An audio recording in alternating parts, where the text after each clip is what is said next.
ভালোটা আম্বার যেটা এটা 1800 টাকা কেজি, আর মেরজুল যেটা এটা 1500 1600 এরকমের আছে। সর্বনিম্ন জিহাদি খেজুর 300। যেমন নাম্বারি খেজুর যেগুলি দামি খেজুর দাম কমে নাই, কিন্তু নর্মাল খেজুরের দাম কম আছে।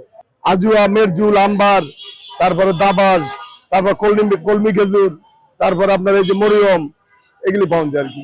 বহির্বিশ্বে আমি যতটুকু মানুষের কাছে শুনছি, তারা শ্রমিকের গাম পায়ের নিচে পড়ার আগেই তাদের পরিশোধটা দেনাটা পরিশোধ করে। আর আমাদের হলো 3 দিন ঘুরায় ওইটা দিয়ে বিজনেস করে তারপরে শ্রমিক দিতে। আর আমাদেরও মেন্টালিটিটা ওরকমেরই যে সামনে রমজান আসতেছে, স্টক করে রাখতে হবে, রমজানে বেশি দামে বিক্রি করতে হবে।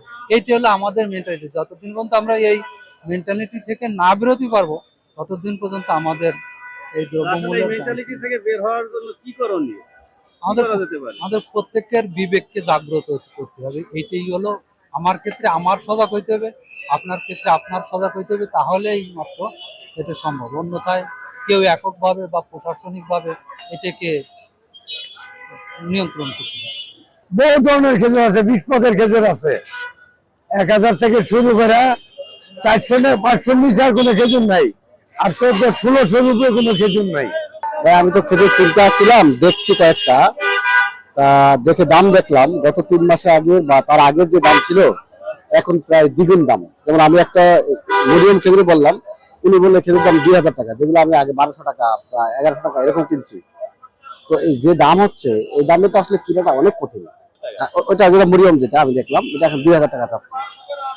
আসলে আপনি কি মনে করেন যে যেখানে বহির্বিশ্বে রোজায় কেন্দ্র বিশেষ ছাড়ের ব্যবস্থা করে, আর বাংলাদেশে রোজায় কেন্দ্র করে তারা একটা ব্যবসার প্রতিযোগিতা শুরু করে?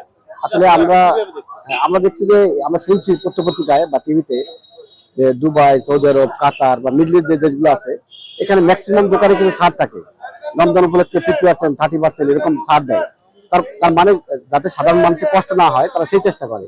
আর বাংলাদেশে এটা পুরাই বিপরীত, যেটা 50% তারা বেশি বাড়ায় দেয়। অর্থাৎ যেটা আমি 1100 টাকা কিনছি, সেটা কিন্তু এখন কিনতেছি প্রায় 2000 টাকা, যেটা আমাদের জন্য খুব কষ্ট হয়ে যায়। এবং সাধারণ মানুষ, যারা মধ্যবিত্ত মানুষ, প্রতিকারী উপায় যারা ব্যবসায়ী ভাবে যে সিন্ডিকেট গুলো করে, এই সিন্ডিকেট না ভাঙতে পারলে আমার মনে হয় না সফল হবে।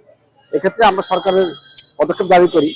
সরকার যে কিভাবে তারা দেশটা চালাচ্ছে, এই সিন্ডিকেট ভাঙার জন্য তারা কি পদক্ষেপ নিচ্ছে, দ্রব্যমূল্য নিয়ন্ত্রণ করার জন্য তারা কি পদক্ষেপ নিচ্ছে, এটা কিন্তু আমরা জানতে চাই। কিন্তু আমরা দেখতাম যে তারা পদক্ষেপ নিচ্ছে, তারা পদক্ষেপ কারণে আমাদের দাম কমতেছে, তাহলে আমরা খুশি হইতাম। কিন্তু সেরকম কোনো পদক্ষেপ আমরা পাচ্ছি না, দেখতে পাচ্ছি না।